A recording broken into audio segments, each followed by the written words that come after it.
Hey guys, welcome to episode 35 of Pokemon Generation 1. Last we left off, we took down the Saffron City Gym. Now for where we need to go next? It's best to fly back to good old Pallet Town. How about some nostalgia for you? Anyway, speaking of Pallet Town, there is something I wanted to show off at the very end of the game, but sadly I can't. And that is the Professor Oak battle. There was originally supposed to be a matchup where you could battle Professor Oak. It was actually a secret final boss or something like that. It was actually taken out of the game. Well, not the Oak fight itself, but in terms of how you access it. That patch of grass, if you want to, you can actually find Tangela there.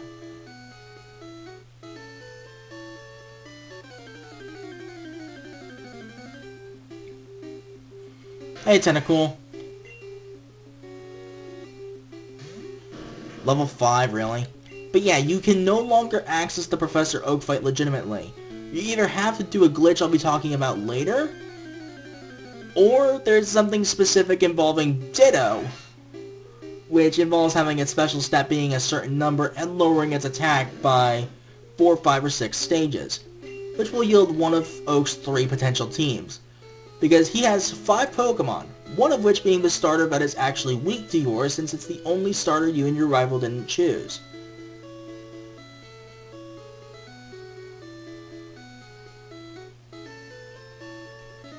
Optional trainer, but I actually forgot he was there. Now funny enough, there's a freaking cue ball here. My question is, how? But yeah, you can no longer access the Professor Oak battle legitimately.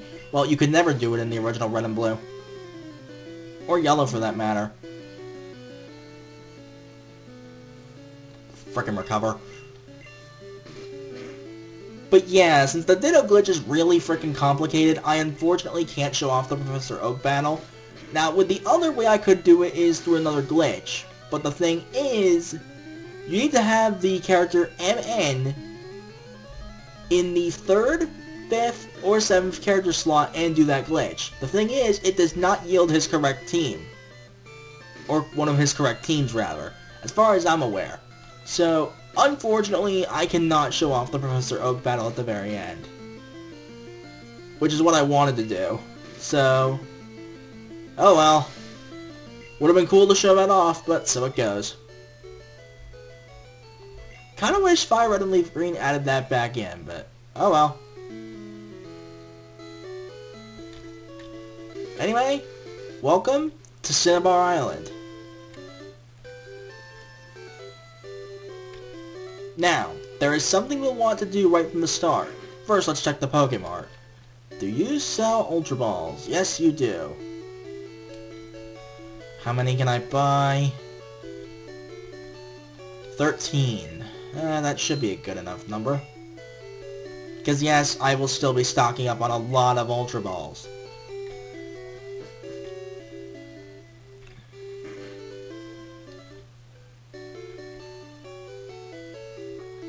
Next up,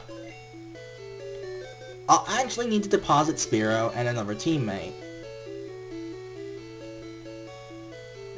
Let's deposit Flareon this time.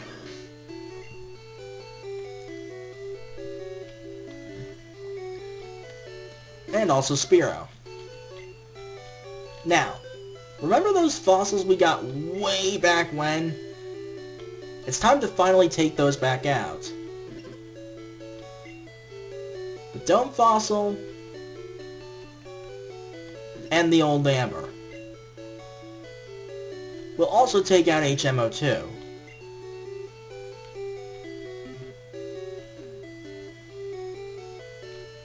Now the reason for this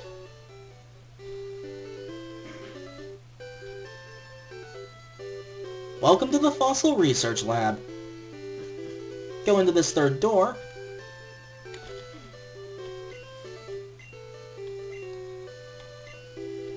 Let's give the guy the Dome Fossil first.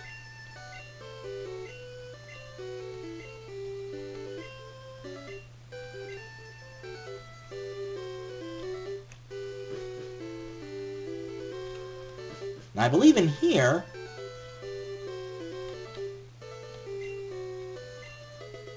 TM35 Metronome. The deal with Metronome is, if you teach it to a Pokemon, it will randomly use one move it does not know. Oh right, you actually can't just leave the room and come back, you have to leave the lab itself and come back. I believe it was just leave the room and come back in Fire Red and Leaf Green, I'm not sure right off.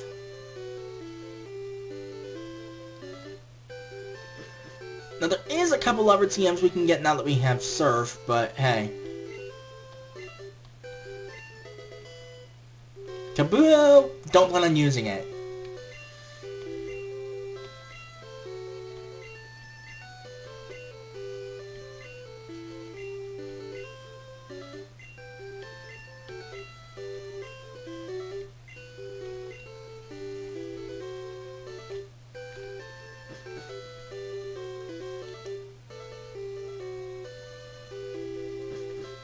Like before, just leave the lab and come back.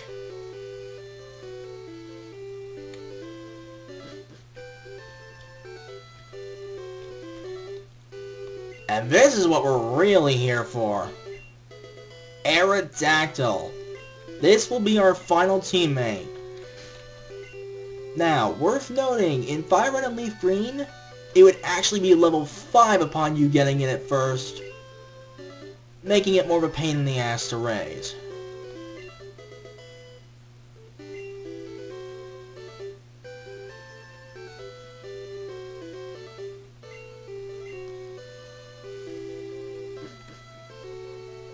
But I have waited so long to get Aerodactyl. Aerodactyl is surprisingly fast. Not many people actually go out of their way to use it, but if you take the time, it is well worth it. Aerodactyl is surprisingly good. One of the best flying types in the game, aside from legendaries that is, and being a rock and flying type, it actually can cover some of its weaknesses fairly well. Unfortunately, in Gen 1, its moveset was somewhat limited.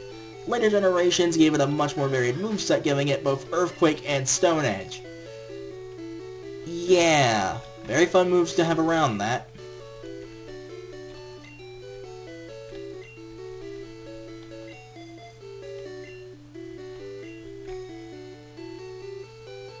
But with that, let's heal up a sec. Because we've got to train Aerodactyl up. I'll go ahead and do that off screen. So with that, back in a moment. Actually, real quick, now that we have 31 kinds of Pokemon, we can finally claim the item finder.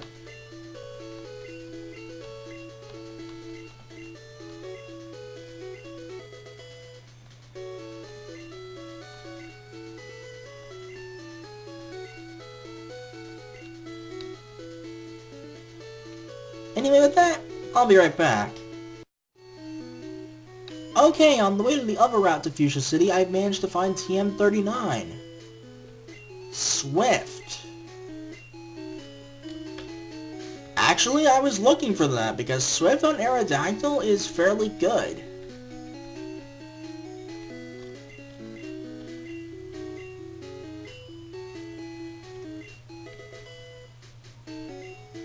Right, back in a moment. Okay, right where I am, which obviously requires Surf, another TM I didn't grab yet. Until now, that is. TM16, I believe that's Payday? Oh, I am good! Of course, only Meowth can learn it, but back in a moment. Alright, so further down that road in this house,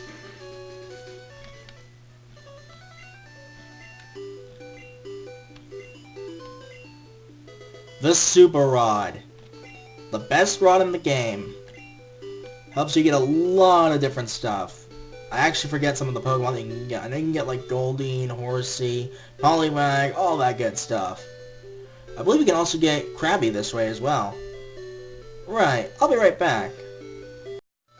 Right, for those who want to know where another PP up is, just press A right here. Back in a moment. Well, hey, here's something unexpected. Ditto!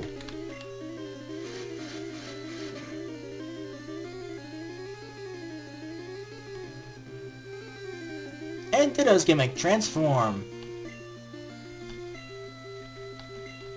Let's see if we can't catch the thing, because it's kind of hard to run into one of these things. Now here's the weird thing about transform. It actually not only copies the Pokemon's moves, but their stats as well. So I actually got to pull off something pretty amazing in Stadium when I was going for that Surfing Pikachu. One of the trainers in the Prime Cup Master Ball Round 2 had a Ditto. Decided to bring the thing out. I had 2 Pokemon I was using, not counting that Pikachu. I switched into said Pikachu, which was level 25 at the time, and had it use Transform on the Pikachu, thus giving it really weak stats. That was actually kind of an amazing little exploit. Hooray for AI exploits, my friends. Okay, that's odd. I think Ditto's catch rate is actually really low. Yeah, really low.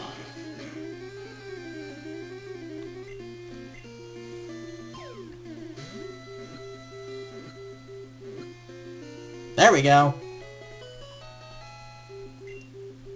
Not that I plan on using it, but just to catch the thing.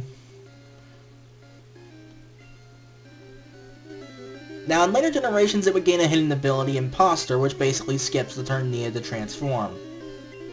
But the thing is, you transform upon sending the Ditto out, so it's kind of a double-edged sword. But, back in a moment. Alright, so long as we're grinding, I may as well show off what happens if you don't have any power points left on any of your moves. So let's go ahead and use Fly real quick.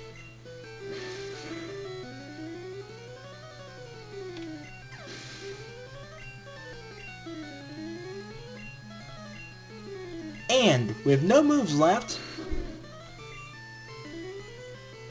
Aerodactyl will use Struggle. Damn! Critical! Now, there's a bit of a Gen 1 error. Ghosts are actually immune to Struggle since it's a normal type move instead of being typeless like it's supposed to be in later generations. Or rather, like it is in later generations. It's also the only typeless move in the series. I believe it's somewhat similar to Takedown in this respect, where you do a good amount of damage but you cause recoil to yourself. But with that, Struggle demonstrated. And with that, back in a moment. Word of advice. This item, don't do anything with it other than sell it. TM20. Can you guess what that TM is? It's Rage. Yeah, just remember, never, ever, ever teach anything Rage in Gen 1. Alright, so right outside Fuchsia City is one of Professor Oak's aides. If you have at least 50 kinds of Pokemon, you can get the EXP All, the precursor to the EXP Share in later games. This basically does what you'd expect. It gives every Pokemon equal experience for a battle, as well as, believe it or not, equal effort values. But it also reduces the amount of experience gained by the Pokemon who did all the battling. So, it's kind of a double-edged sword, and I'd rather not bother. But just to show that it's there. Okay, I'm sorry, but this needs to be shown off. This is just so stupid. This particular trainer runs 6 Magikarp. In every generation, there's always that one joke trainer that runs 6 Magikarp. My question is, who the hell would ever realistically do that? Ugh. Good for getting HP effort values, but this guy's like the Dan Hibiki of Pokemon. And this kind of trainer is in every other generation. For those not to know, Dan Hibiki is a Street Fighter rep based on Ryo Sakazaki and Robert Garcia from The Art of Fighting. He's also a major fucking joke.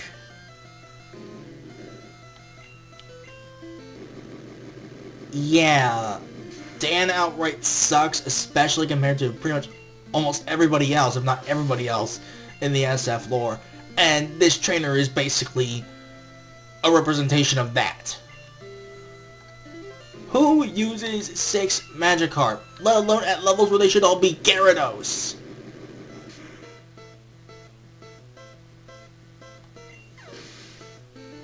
Yeah, did you not know that Magikarp evolved in the Gyarados? I sure as hell didn't back then.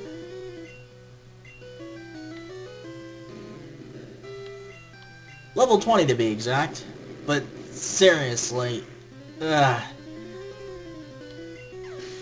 this had to be shown. This was just stupid. Who the actual hell uses 6 Magikarp? This was pathetic.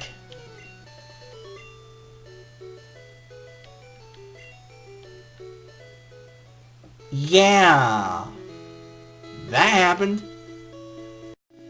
Alright, I am back, and at long last, there's something I want to show off. Note that the revive is in the 6th slot? We're finally gonna swap that out for that rare candy I got not that long ago. And by not that long ago, I mean way back when. It was actually our first rare candy. Yeah, this is actually the furthest I've ever seen the old man go to the right. It's also the furthest he can possibly go.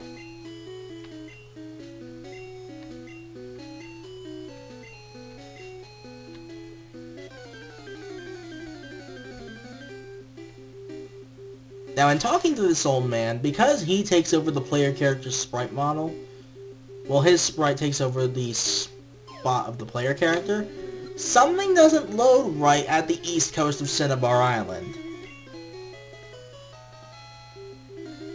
Then again, that place is very weirdly coded anyway.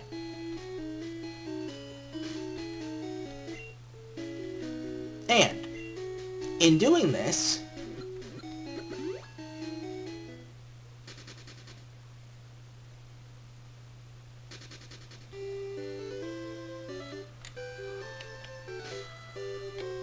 we want to surf on the East Coast. Now again, note that the rare candy was in the 6th slot.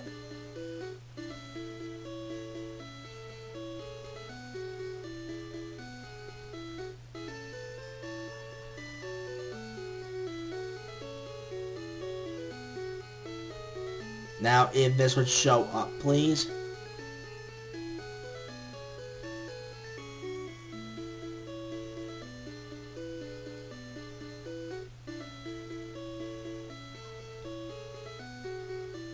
Come on! Okay, this is taking way longer than it needs to.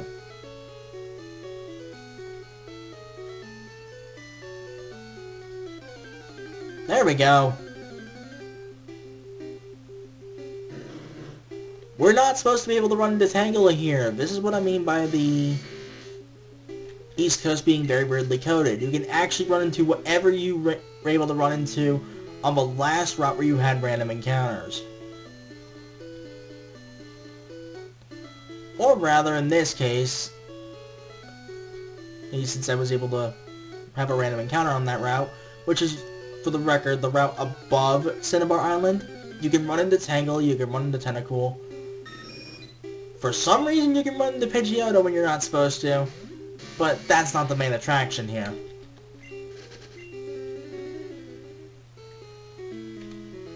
But that is kind of amusing. Yeah, the east coast of Cinnabar Island just, for some reason, is not coded very well. This is what we're interested in. Missing No.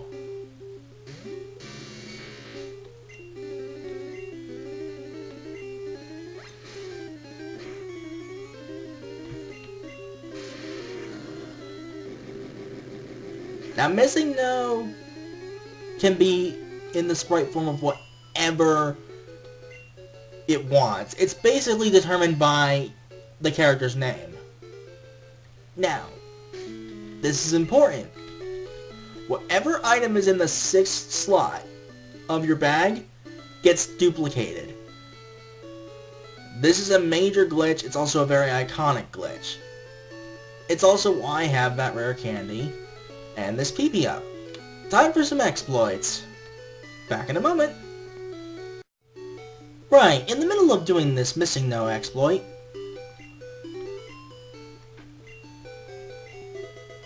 TM41. This is soft-boiled. Only chance he can use it. Or Mew, if you somehow manage to get Mew, which I did. Right. More missing no exploits. Back in a moment.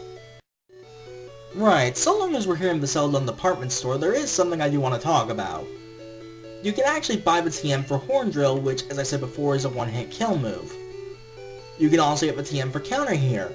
Weirdly enough, you can counter one-hit kill moves, thus one-hit killing your opponent. That's kinda bizarre. Plus, since it only works on normal and fighting type moves, and by that I mean counter, it only works on Horn Drill. There's another one-hit kill move we can get much later.